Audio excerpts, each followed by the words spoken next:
Welcome to Reddit Aliens. What is the scariest shit that has happened to you while camping? Please remember to like, share, and subscribe.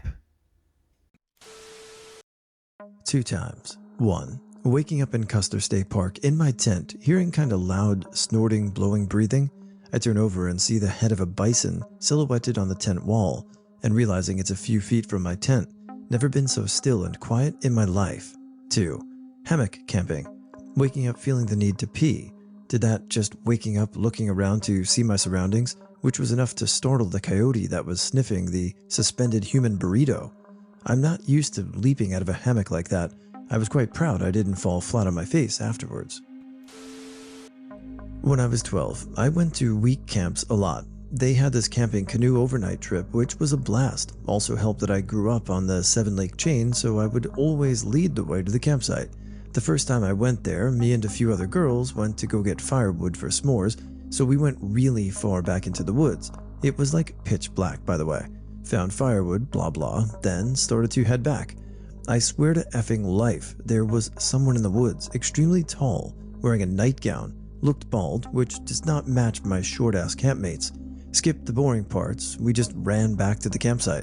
A week later, there was a reported kidnapping 15 minutes away. In 1988, my boyfriend, his twin brother, and I were camping at Browns Lake in Colorado. It's about a 9-mile hike in, very isolated, no one else around. My boyfriend and I shared a tent while his brother was in another tent. My boyfriend and I slept soundly. When we got up in the morning, his brother said he heard a loud crashing sound during the night. In between our tents, we found a large rock with a rope tied around it. We reasoned someone flung it and tried to aim it at one of our tents and missed. We got the F out of there. If I had a nickel for every time one of those hooligans tried to break my tent with their trebuchet, I'd have a nickel.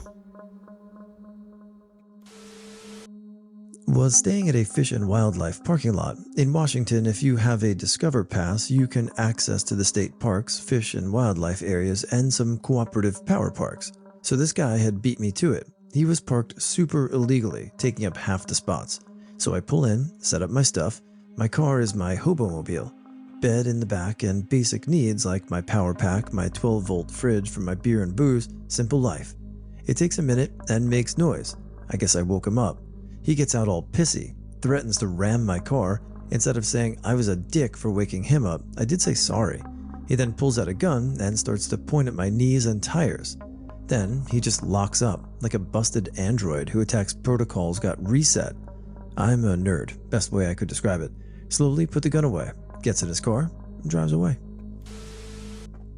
When I was younger, I went on a camping trip with my family and a few of my friends. One day, we all went to the beach that was nearby our campsite. One of my dickhole friends ended up leaving the beach early, and I would soon find out why. When I came back with the rest of my family, I noticed that our tent was zipped open, despite us leaving it closed when we left. I'm pretty sure one of my parents went in to make sure nothing snuck in there. They ran out of the tent screaming, saying that there was a snake in the tent, which makes everyone else start screaming. My friend ends up going in the tent, grabbing the snake, and throws it in our direction, smiling. The snake was fake, and goddamn did he get us good. He left the beach early just to plant a fake snake he brought all the way from home in our tent. This wasn't really camping, but I do have an interesting story about. So me and my friends were stargazing into a mountain not far from my village. The village was so close we could see the lights shining in the distance. The mountain is accessible by road, but it's a dirt road and not very wide. In some places, 2 cars cannot pass next to each other. So we arrived there, and the sun barely lights the sky up. I took the opportunity to turn the car back to face where we came from so it wouldn't be a struggle later on. We sat there and talked about everything whilst we were looking at the stars. It started to get cold, so we went back to sit in the car. The moon is out and is lighting up the road, but not that much. Suddenly I get this feeling something isn't right, like something is about to happen. I asked my friends and they felt the same. Then I look in the rearview mirror and from the distance I see a shadowy figure speeding towards the car. One of my friends had those military flashlights, so he points it towards it. I didn't look like a human for sure. In a split second, I start up the car and race out of there. Now, at the time I had an old car, and you shouldn't go faster than 20 to 30 kilometers per hour due to the poor road quality. But here I was doing 50 to 70 kilometers per hour. There was a chance the car might flip, but I didn't care. I just wanted to get away as fast as possible. When we eventually made it home, I see the left tire on the back was flat. I didn't mind, knowing we were safe. I don't know what would have happened if I didn't take the time to turn the car when we arrived on the mountain. Myself and two other friends, all female, 15 years old at the time, thought it would be a really good idea if we lied to our parents where we were and instead went camping. I managed to sneak out my dad's basic tent, a few light sleeping bags, and off we went. We got on a bus to the campsite and thought we could just walk in and stay there. The forest ranger came along and said we couldn't stay as we didn't buy a pitch for the night and they were full. I can still recall him following us out of the grounds in his truck. So there we were, outside of the campsite, with the sun starting to go down and nowhere to go. The last bus had already left for the night, and we were too afraid to call our parents and admit where we really were and what we were doing. So what did we decide to do? Well, go to the beach and camp, of course. We walked around 40 minutes in the dark to the beach and set up the tent. It was absolutely freezing, and we were filled with dread and anxiety about the situation we found ourselves in. The minutes felt like hours, and there was a sense in the air that we were all feeling extremely nervous. We sat around just praying for morning to come so we could get the bus. But it grew colder and colder. Around 2 a.m., 2 police officers were doing the rounds and spotted us. We told them what had happened, and weirdly, instead of taking us home or calling our parents, they took us to the closest hostel and allowed us to sleep on the living room floor for the night. Of course, the police called us stupid for doing what we did, but the hostel owner told them not to worry. The 3 of us lay in that living room floor all night in complete silence until dawn when we could get the next bus. Looking back now, I'm 33 years old. I cannot believe how dangerous the situation we got ourselves into was. What would have happened if the wrong people had found us on the remote beach at night? This was before the times when everyone had a phone and access to Uber, etc. Not that we could have afforded one. Wouldn't recommend. I'm not going to sit here and criticize because we all did crazy stuff in our teens, but my only hope is that you learned a lesson, because that could have been pretty bad. This didn't happen to me, it happened to a friend. So basically, she was chatting with some friends in her tent at night when, all of a sudden, some random homeless man managed to enter it. The entrance zipper was slightly open. He seemed to be high, and you could tell that he wasn't all there. So she ended up having to stall him in the tent while one of her friends called the police. They took around 45 minutes to arrive, and this entire time she had to stall him. She said that he would be mumbling or laughing, barely said any actual words. Thankfully, he didn't have any weapons with him, nor did he resist the police. He just seemed to be high, and everyone ended up okay. Riding out a tornado while backcountry camping. We were camping on a mountain in North Georgia, which on one side is near a small town. Service is spotty up there, but about 11:45 my father-in-law sends me a text that said very bad storms headed our way. We were already settled for the night, and the hike back to the car was at least an hour, especially at night, so no chance of beating it. About 20 minutes later, we hear tornado sirens from the small town near the mountain.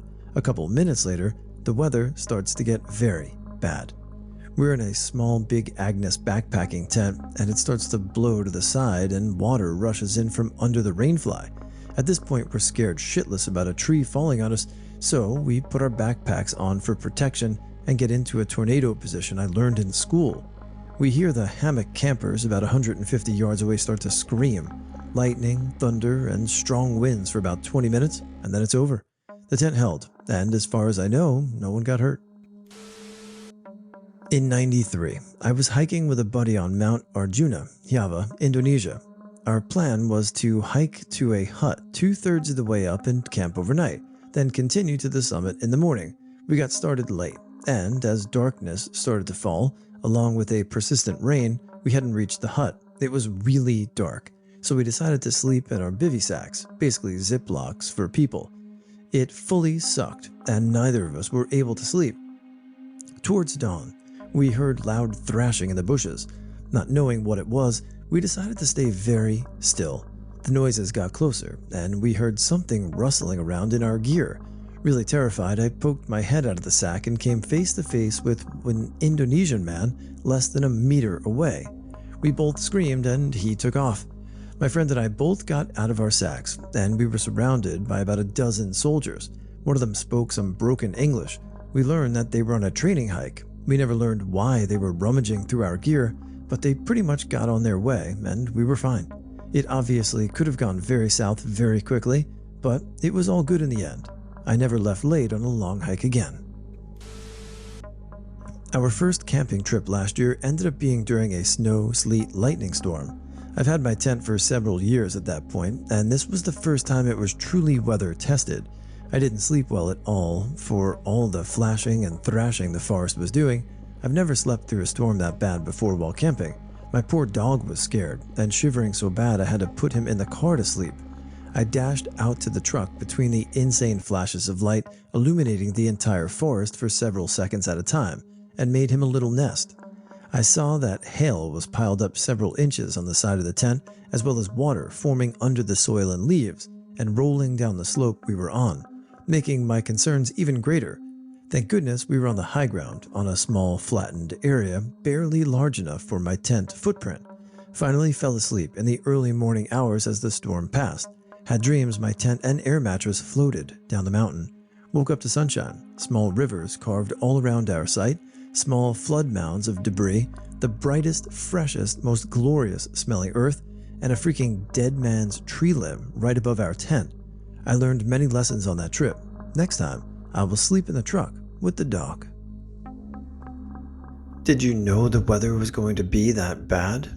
I mean, I've camped in some bad weather before. How about you guys? What's your worst weather that you've been outside in? Me and my friends got chased out of our campsite by somebody. We were camping near a reservoir by some farmlands for a couple nights during the summer of 2020. It was real late at night, and everyone was planning to go to bed, so we could get up early in the morning and explore some of the areas nearby. I left my tent of 3 friends to go out and take a piss by the dirt road leading to our site. As soon as I'm unzipping my fly, I hear what I think is someone running at me from the other side of the road. I freak out and bolt back to our tent, almost tripping over one of my friends' heads as I let myself back in. I claim someone tried to run at me, and all my other friends freak out. We had some other friends in a different tent a bit away, and we figured we would all rush out of the tent, warn the other dudes, and then make a break for the car. As soon as we busted out of the tent and screamed for the other dudes to get out and run, one of my friends recalls that as he was running out and looking back, he swore there was someone else near our tent, and that they were started to head over to theirs. As we all managed to pile into our cars and start to book it, leaving our tents and other shit behind, one of my friends almost gets pulled out of the car as he's slamming the door shut. We drove over to one of the closest towns to the campsite and spent the night in a church parking lot. I was unable to sleep because in total panic. I had left my wallet in my tent and I had a good amount of cash in it. As soon as the sun had started to rise, we all decided to head back and see if anyone was still there. Although none of the camp was even touched, we managed to find fresh footprints near our tents that led out to the reservoir. To this day, we're still confused as to why whoever it was chased us out, and why even if they did, they never bothered to do anything with our belongings. Maybe it was just a bored farmer trying to scare the shit out of some teens. I'm still not exactly sure. This didn't happen to me, but to my friend who is an experienced outdoorsman and trustworthy, rational person not known for bullshit whatsoever. He told me he was camping in the backcountry of Montana with a group of friends. Think remote alpine lake, many miles into the wilderness. If you've been in wilderness like this, you know how spectacular the night sky is. Anyway, they're all sitting around the campfire chatting and having a good time, presumably drinking some beer. He and a few others call it a night and head to their tents. A couple of people decide to stay up a bit longer at the campfire.